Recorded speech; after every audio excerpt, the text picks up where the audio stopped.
Bismillahirrahmanirrahim. Assalamualaikum warahmatullahi wabarakatuh. Pada siang yang cerah ini, Bapak Ibu, alhamdulillah kita bisa hadir di aula. Ini kiranya adalah pertemuan perdana kita memasuki semester genap setelah kurang lebih 2 sampai 3 minggu kemarin. Mungkin rekan-rekan pendidik sudah menjalani libur semester ganjil dengan cukup ya, insya Allah ya. Namun kalau dari rekan-rekan yang staf dan manajemen sudah hadir masuk terlebih dahulu untuk mempersiapkan kegiatan raker dan kegiatan sekolah lainnya. Dan izinkan saya Bapak Ibu selaku moderator yang akan bertugas selama 3 hari ke depan, hari Sabtu, kemudian hari Senin dan hari Selasa, mengawali kegiatan ini dengan membacakan agenda. Untuk agenda yang pertama yaitu, mohon ditampilkan Pak Haji.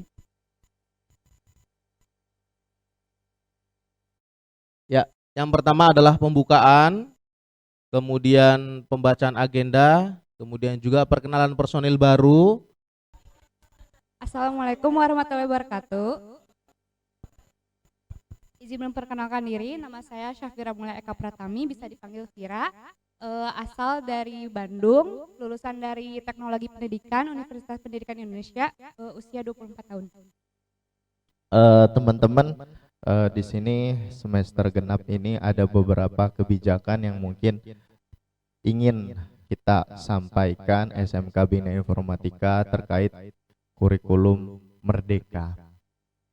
Teman-teman juga pastinya sudah sedikit dengar gitu ya tentang penerapan kurikulum Merdeka yang waktu itu sudah kita coba canangkan atau sudah sedikit diumumkan pada kegiatan penerimaan siswa baru SMK Bina Informatika. Jadi kita sudah sebut bahwa tahun ini kelas 10-nya 2003-2024 kita akan menggunakan kurikulum Merdeka. Dan salah satu cirinya yang berdampak adalah tadi ya, jurusan multimedia sudah dinonaktifkan dan akan diganti menjadi namanya DKV, Desain Komunikasi Visual. Ada beberapa hal yang ingin saya sampaikan dalam forum yang berbahagia ini terkait peran guru dalam penerapan kurikulum Merdeka, dipaparkan dalam rangka semester genap tahun 2022-2023. Kita Bina Informatika selalu dari 2027 itu melaksanakan proses pendidikan itu pastinya melihat efektivitasnya gitu. Kalau mau jujur gitu, karena kita masih menggunakan kurikulum 2013, harusnya tema yang diangkat ini kita nggak usah lah ke kurikulum Merdeka gitu ya Pak Edi ya. Kita pakai aja sistem belajar dan sistem yang sudah pernah digunakan. Untuk memulai ada beberapa pertanyaan yang ingin saya samakan dulu persepsi kita dan teman-teman, dan saya supaya tahu sebenarnya apa sih yang ada di pikiran teman-teman terkait kurikulum Merdeka. Boleh di share mentinya Pak Haji. Bapak Ibu tolong dibuka handphonenya, dibuka mentinya ya, terus dimasukkan kodenya atau linknya, boleh di share Miss Norma. Kodenya adalah 6858321. Saya mungkin mau bertanya, pertanyaan pertama adalah apa sih yang Bapak Ibu ketahui tentang kurikulum Merdeka? Ayo, kira-kira saya pengen dengar versinya Pak Miswal, Pak Cecep atau Pak Diki nih. Pak Diki, apa nih versi Pak Diki? Jawabannya apa yang Bapak Ibu ketahui tentang kurikulum Merdeka? Bisa diakses Pak Iqbal? Ada berapa pesertanya hari ini Pak Miss Norma? 40, berarti harus ada 40 jawaban. Guru yang hadir semua ngisi boleh, kurikulum juga boleh ya. Semua peserta yang ada di ruangan coba isi.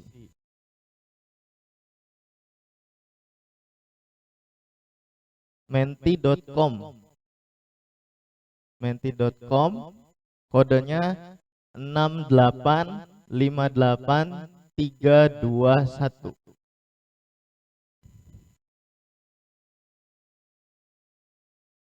Mendalami konsep belajar. Oke. Baru satu orang. Yang lain, Bapak Ibu yang diketahui tentang kurikulum Merdeka, mendalami. Tenang, nggak ada namanya. Cuman yang senyum-senyum pasti itu ngisi pertama tuh. Siapa nih? Dari ekspresinya. Pak Hafiz nih. Jadi menurut Bapak Ibu kurikulum Merdeka itu apa sih? Gitu. Ya, menurut Miss apa namanya Nadia boleh, atau kalau belum tahu sama sekali Pak Firdaus nggak apa-apa. Saya bilang kita biar sama-sama menyampaikan informasi. Miss Nia bisa dibuka melalui browser? Udah isi? Oh. Kebebasan memilih pelajaran. Oh. Pemulihan pembelajaran. Oke, ada yang arahnya ke pemulihan pembelajaran. Intrakurikuler. Waduh, apa itu ya intrakurikuler? Kalau Pak Iqbal tahunya ekstrakurikuler. Intrakurikuler, pembelajaran di dalam kelas. Kebebasan memilih pembelajaran. Menurut Bapak Ibu, walaupun kita sudah disebut kurikulum 2013, tapi menurut Bapak Ibu, Bina Informatika tuh sebenarnya secara proses udah nerapin kurikulum Merdeka belum sih? Ragu-ragu satu orang? Ya, 4. Oh, 5. Belum. Oke. Ini berarti yang ragu-ragu nih, saya harus nanti kita samakan persepsi. Kalau iya juga saya mau minta pendapatnya. Apakah Bina Informatika seyogyanya dari tahun 2007 hingga 2022 sudah menerapkan karakteristik dari kurikulum Merdeka? 13%, 14 orang menjawab ya, 7 menjawab ragu-ragu. Oke.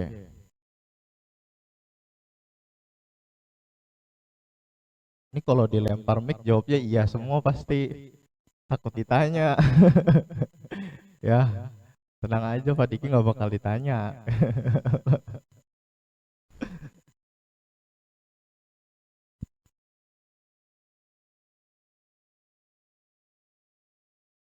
Oh, 15.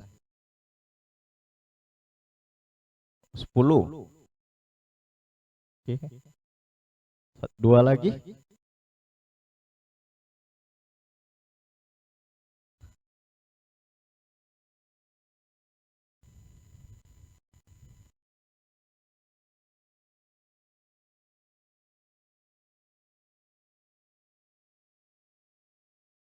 Saya kalau pribadi ditanya apakah sudah menerapkan,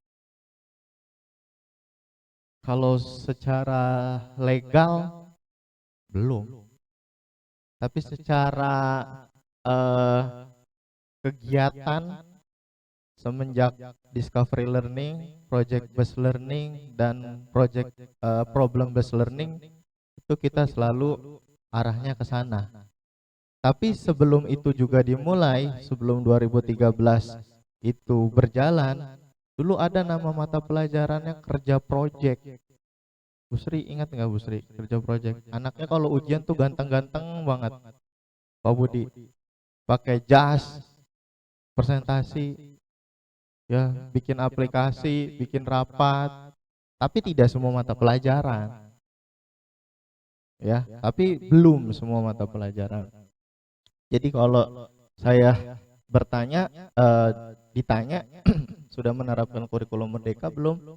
Secara legalitas belum, tapi secara kegiatan 70% sudah terlaksana, sudah diimplementasikan. Makanya tema rapat yang kita angkat kurikulum merdeka.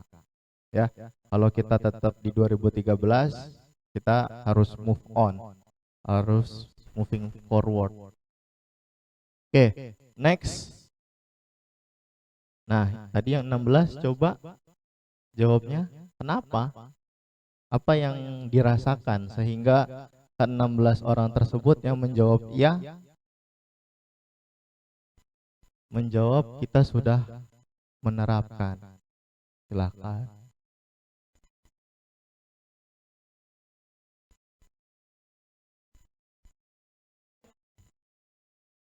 Harusnya ada 16 nih yang jawab. PJBL, oke.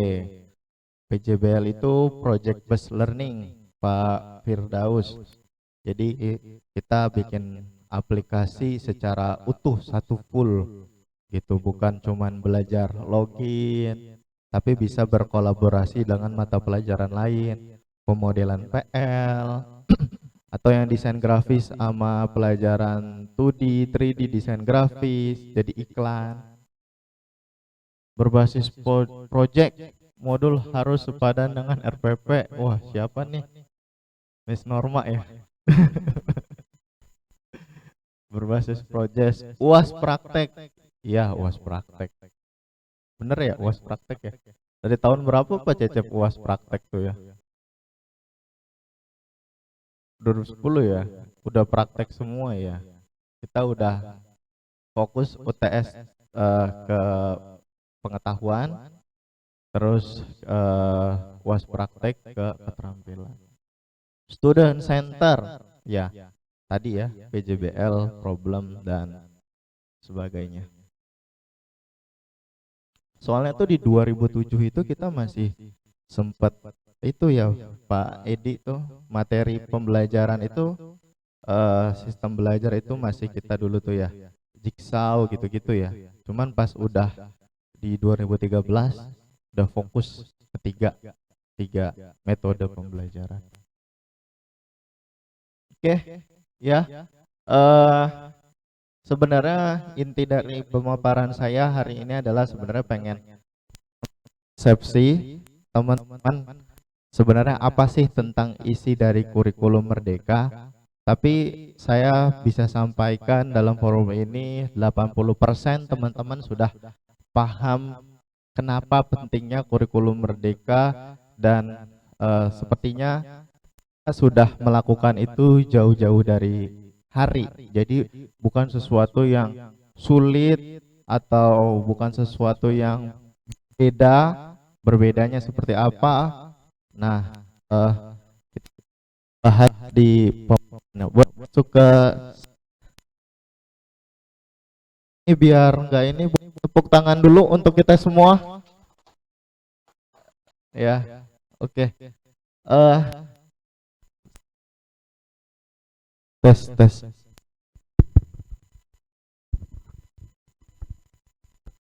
Singkat aja teman-teman. Next. Betul, mengejar learning loss. 522 seharusnya proses pembelajaran itu bisa diterima sama anak-anak itu di poin 522.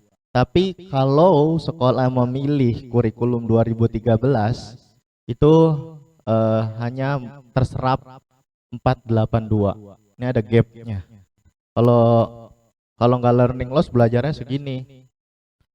Kita masuk ke tanya jawab. Ini tanya jawab yang saya pilih dari bukunya yang kemungkinan besar Bapak Ibu tanyakan apa yang dimaksud dengan kurikulum merdeka. Tadi udah hampir 90% teman-teman paham bahwa untuk mengatasi learning loss. Next. Ya, kira-kira kita harus sepakati dulu gitu. Kenapa sih harus PJBL gitu? Biasa aja kali nerangin, ngejelasin, ceramah udah nyampein. ngasih contoh udah selesai gitu kan, itu juga ngajar juga gitu. Kira-kira yang kemarin apa kira-kira alasannya kenapa sekolah diminta untuk menyampaikan kembali kepada guru-gurunya agar mengikuti program pemerintah gitu, menerapkan pembelajaran dengan metode-metode yang dianjurkan tadi. Ya, Pak Edi mungkin nih masih ingat ya. Gimana Pak Edi? Alasan pemerintah untuk sekolah menerapkan model-model pembelajaran. Kalau memilih discovery learning, ketika ada kita sudah menyajikan contoh atau apa dan dikumpulkan data-datanya, entah itu yang dikumpulkan menanyakan kepada siswa gimana bikinnya, apa komponennya, apa ciri-cirinya dan lain sebagainya, baru kemudian kita kasih satu tambahan atau masalah. Nah, biasanya di situ ada proses mengolah data. Nah, setelah proses yang keempat atau sintak yang keempat, baru kemudian diapakan lagi? Habis mengolah, verifikasi. Ya, karena yang dibikin anak belum tentu 100% benar, jadi perlu dibuktikan. Baru setelah verifikasi, generalisasi. Nah, ya udah, mau modelnya diskusi atau kesimpulan digeneralisasikan, selesai. Nah, ini jadi tantangannya ketika kita sudah membuat soal UTS. Bapak Ibu sudah sangat bagus banget membuat soal menganalisis kan, disajikan gini, siswa mampu menganalisis pakai stimulusnya apa, terus pertanyaannya juga udah tingkat tinggi. Ciri-ciri pertanyaan tingkat tinggi menggunakan kalimat tanya apa kira-kira Bapak Ibu? Bagaimana? Ya, mengapa? Good. Terus siapa tuh yang bilang mengapa? Pak Miswal. Keren Pak Miswal. Cos dulu Pak Miswal. Cuy. Sampai nih nggak? Oke. Cuy. Kenapa coba? Apa bedanya kata tanya apa dan mengapa? Bapak Ibu yang mengajar bahasa ini, ada Pak Didit. Monggo Pak. Kalau ditanya dengan kata tanya apa, kita sudah bisa menafsirkan jawabannya apa Pak? Kalau ditanya dengan apa? Tanpa harus mencari apa gitu ya. Oke. Iya, kalau misalnya ditanya apakah ini air gitu kan, cukup. Tapi kalau bagaimana proses membuat air fit misalnya, itu kan lebih dalam ya jawabannya ya. Nah, atau mengapa selain ya, mengapa air fit diambil dari pegunungan bukan dari sumur atau dari kulkas misalnya.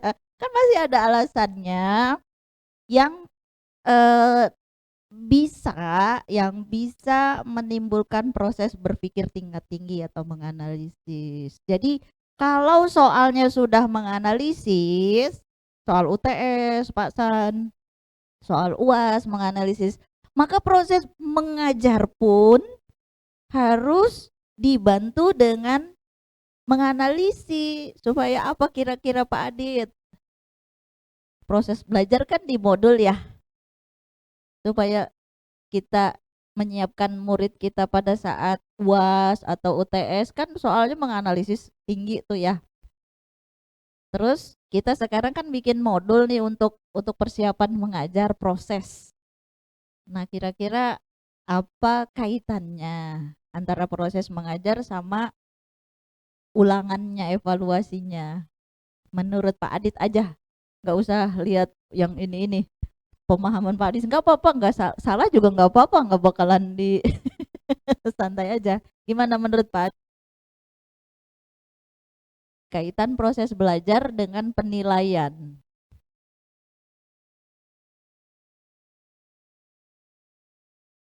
Boleh pakai mic? Boleh, mangga silakan. Nggak apa-apa, jadi kita sharing ya. Ini yang ini Pak Adit yang ini. Eh, oh, sama-sama it. Mau dibawa ke sono. Monggo, Pak. Betul. Harus kuat ya. Betul. Ya, nuhun yuk tepuk tangan yuk buat kita semua ya. Jadi insya Allah nanti habis zuhur ya teman-teman ya. Habis makan dan sholat zuhur dan istirahat mungkin kita coba bahas sedikit, tapi nggak lama-lama ya teman-teman. Dan mudah-mudahan setelah itu dapat nambahin lagi referensi kita dan mudah-mudahan akan lebih membuat kita lebih mudah lagi dalam menerapkan metode pembelajaran, khususnya mengangkat kemampuan berpikir tingkat tinggi, menganalisis, mengevaluasi atau mengcreate. Coba diamati semuanya KD-nya masing-masing, yang mana yang ada menganalisis, mengevaluasi dan mencipta, itu kayaknya butuh perhatian khusus. Karena memang di situ kita sedang mengajak anak-anak kita untuk berpikir tingkat tinggi. Sampai ketemu lagi nanti habis istirahat. Terima kasih. Assalamualaikum warahmatullahi wabarakatuh. Baru saya masuk jadi mungkin nggak terlalu lengkap ya. Tapi setidaknya sudah ada gambaran sedikit dari yang penjelasan dari Ibu. Semoga bisa mewakilin dari modul yang berkaitan dengan C3. Ini adalah modul rekayasa perangkat lunak, di mana ada beberapa identitas modul. Di sini mungkin sebenarnya ngambil dari contoh dari yang pernah Ibu share sebelumnya. Cuman di sini saya mengkombinnya berdasarkan dari bentuk kasusnya adalah yang ada di bagian UKK sendiri ya. Mata pelajarannya di sini adalah quality control produksi paket UKK. Kemudian kebetulan alokasi waktunya adalah 4 kali 45 menit dalam 1 minggunya. Kemudian di sini ada beberapa kompetensi awal yang harus sebelum belajar mengenai UKK sendiri, ada 4 mata pelajaran yang harus dikuasai ya dari siswa itu sendiri. Sebenarnya di sini adalah dari ini kelas 12 kebetulan. Jadi kayak pemodelan perangkat lunak itu kan di kelas 11, kemudian basis data juga kelas 11, pemrograman berorientasi objek itu ada di kelas 11 dan 12, kemudian pemrograman web dan perangkat bergerak itu ada di kelas 11 dan 12. Jadi ini melibatkan beberapa materi mata pelajaran ya. Jadi dalam bentuk akhir itu adalah proyek dari UKK itu sendiri. Sedangkan UKK yang ada di sini ada di lampiran ya. Saya sudah bikinkan lampiran. Bentar maaf.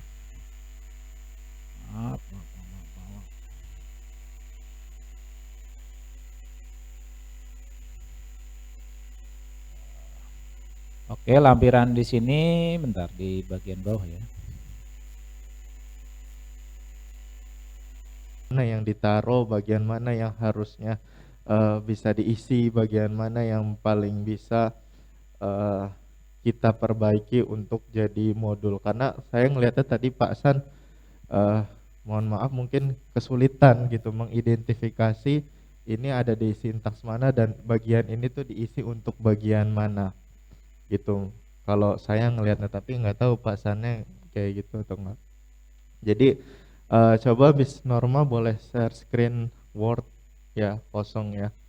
Kita sama-sama belajar aja mungkin. Teman-teman dibuka coba LK-nya yang warna merah itu. Ya yang tadi yang Ibu share itu. Yang modul. Ya. Sebelum kita masuk gitu, itu soalnya kan di situ ada banyak banget teman-teman ya. Diisi materi itu sampai isi materi sampai apa tuh? J apa K tuh? Isi materi. Nah itu takutnya teman-teman ini isi materi maksudnya apa? Coba lihat Miss modulnya. Apa? H apa J? H. H apa J? Peka? J. J.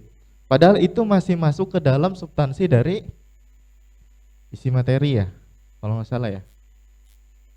Nah itu takutnya itu diisi sama kebutuhan mata pelajaran Pak Didit, padahal Pak Didit mata pelajarannya nggak PJBL gitu, karena LK-nya minta diisi, jadinya diisi. Coba bab 2 deh, bab 1 ya, turun.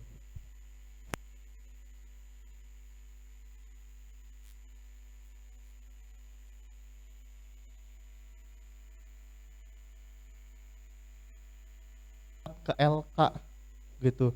Jangan sampai kayak ada pertanyaan, tadi pertanyaannya bagus banget tuh ya.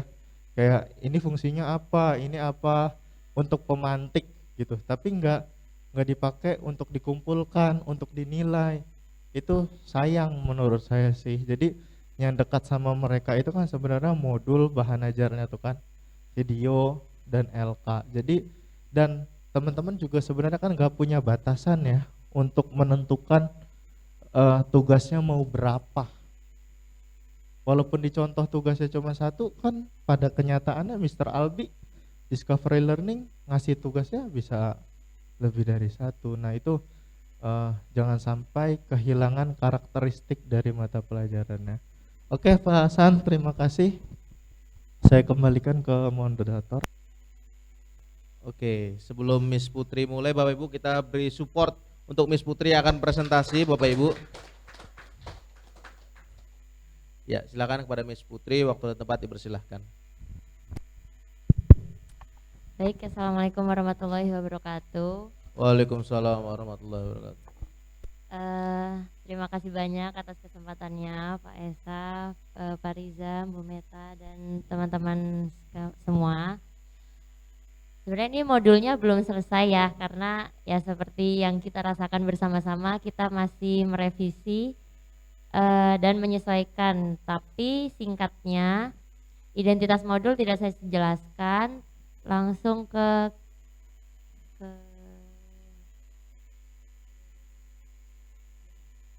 sebentar, langsung ke ini belum ya, ke kegiatan inti di mana ya?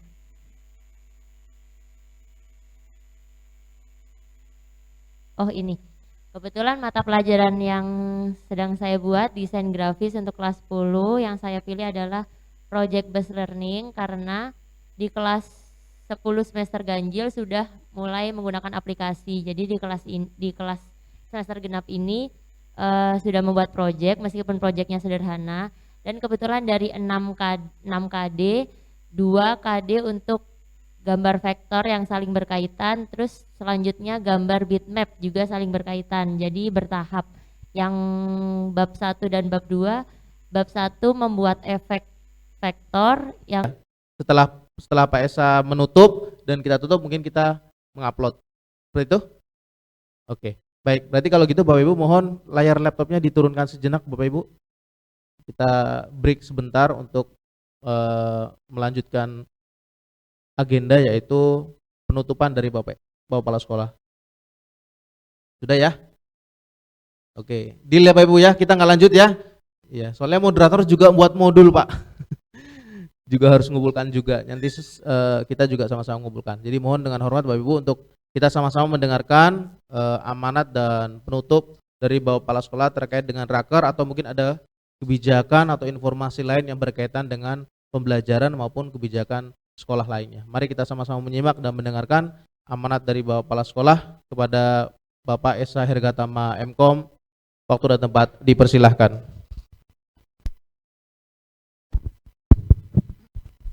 Oke, bismillahirrahmanirrahim. Assalamualaikum warahmatullahi wabarakatuh. Terima kasih atas waktu dan tempatnya, moderator. Teman-teman, kalau boleh menyimpulkan bahwa yang paling penting dalam pembuatan modul ajar adalah berorientasi ke peserta didik. Tuh, jangan sampai apa yang teman-teman tulis, teman-teman lost, bingung gitu terhadap apa yang udah ditulis. Kalau saya boleh saran dalam memulai menulis, yang lainnya itu pasti mudah lah indikator capaian pembelajaran. Tapi yang paling berkaitan itu adalah kegiatan pembelajaran, ya, isi materi dan assessment. Ketiga itu saya rasa ketika rapi, bisa di-share ke Bismart, itu pasti mengurangi rasa deg-degan kita ke murid gitu. Karena kadang-kadang itu yang paling dekat sama teman. Semua juga saling belajar, saling berproses, dan pesan saya cuma satu, mohon persiapkan modul oleh karena kebutuhan dalam mengajar, bukan karena kebutuhan administrasi. Saya tahu, saya berharap, saya juga kalau teman-teman adalah guru-guru hebat, guru-guru yang bisa mengelola kelas sedemikian rupa sehingga anak murid kita berprestasi. Tapi alangkah lebih baiknya bahwa bisa dituangkan dalam modul dan LK yang ya sama-sama bisa menjadi standar dalam pembelajaran. Terima kasih atas kehadirannya yang telah mengikuti raker selama 3 hari, hari Sabtu, Senin, dan Selasa. Ya, besok kita masih ada waktu, ya, kesempatan untuk mempersiapkan diri. Tapi teman-teman tata usaha harus membuat jadwal, dan juga pastinya kita akan bertemu di hari Kamis, ya, bersama peserta didik kita. Jadi mohon dipersiapkan, bukan berarti besok libur, tapi persiapkan lagi diri Bapak Ibu terkait modul, bahan ajar, semua materi, sehingga bisa berjalan dengan semestinya dan tercapai tujuan dari kompetensi dasarnya. Itu dari saya dengan mengucap hamdalah, alhamdulillahirabbil alamin. Raker, rapat kerja persiapan pembelajaran SMK Bina Informatika tahun 2022-2023 semester genap resmi ditutup.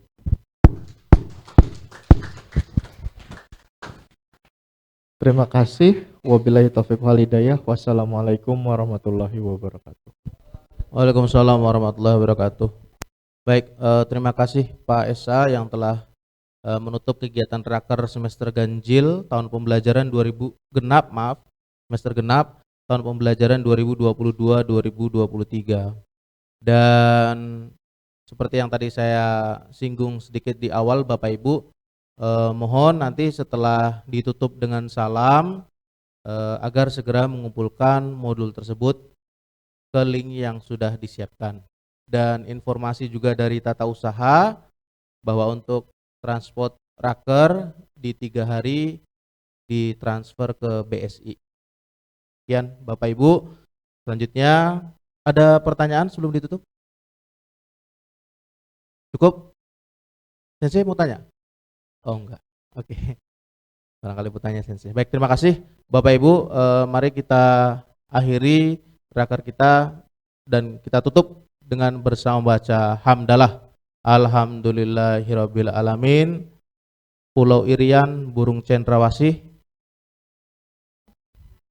Cukup sekian dan terima kasih. Billahi taufiq wal hidayah. Assalamualaikum warahmatullahi wabarakatuh.